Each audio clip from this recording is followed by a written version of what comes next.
যারা ক্রিপ্টোকারেন্সিতে বিনিয়োগ করতে চান বা কেউ বিনিয়োগ করছেন, তাদের কাছে আমার অনুরোধ থাকবে, আপনারা কোনো সময় একটি কয়েনের উপরে সবটা নির্ভর করবেন না। আপনার যদি $100 থাকে, $100টা আপনি 10 ভাগে ভাগ করে রাখবেন। তাহলে কোনো একটা কয়েন ধস নামলেও আপনার তেমন একটা যায় আসবে না।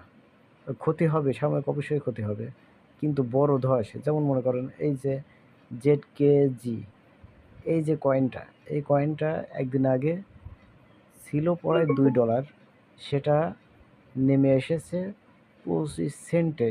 এত এত বড় একটা ধস। আসলে কয়েনটা দিয়ে কি হবে আমাদের?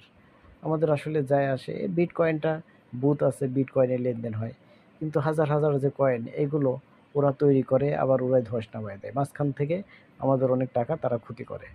সেজন্য আমাদের উচিত 10টা যারা ট্রেড করে তাদের 10টা কয়েনে ভাগ ভাগ করে রাখা। শুধু এই কয়েনটা না, কিছুদিন আগে ওএম নামে একটা কয়েন ছিল।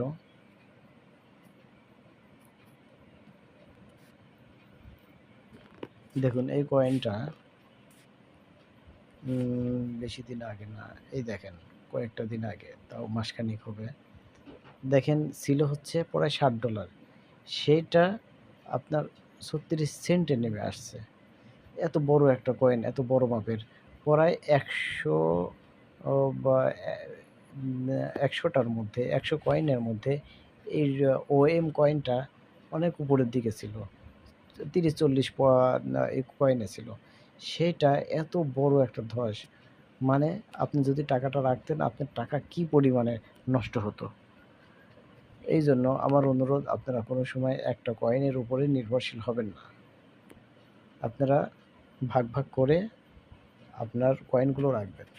যেমন মনে করেন এফটি, এর আগে অনেক আগে এফটিটি, এই কয়েনটা আমরা এখানে ফিউচারের মধ্যে পাবো না, আমরা পেতে পারি হচ্ছে এইখানে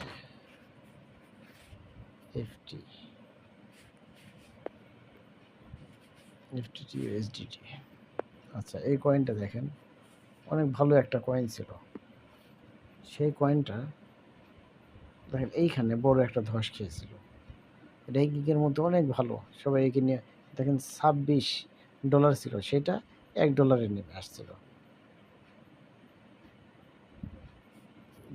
তাহলে যত ভালো কয়েনই হোক, আমাদের উচিত কোনো একটাতে আমরা সঠিকভাবে একটার উপরেই বিনিয়োগ করব, এই মন মানসিকতা থেকে আমাদের বের হয়ে আসতে হবে।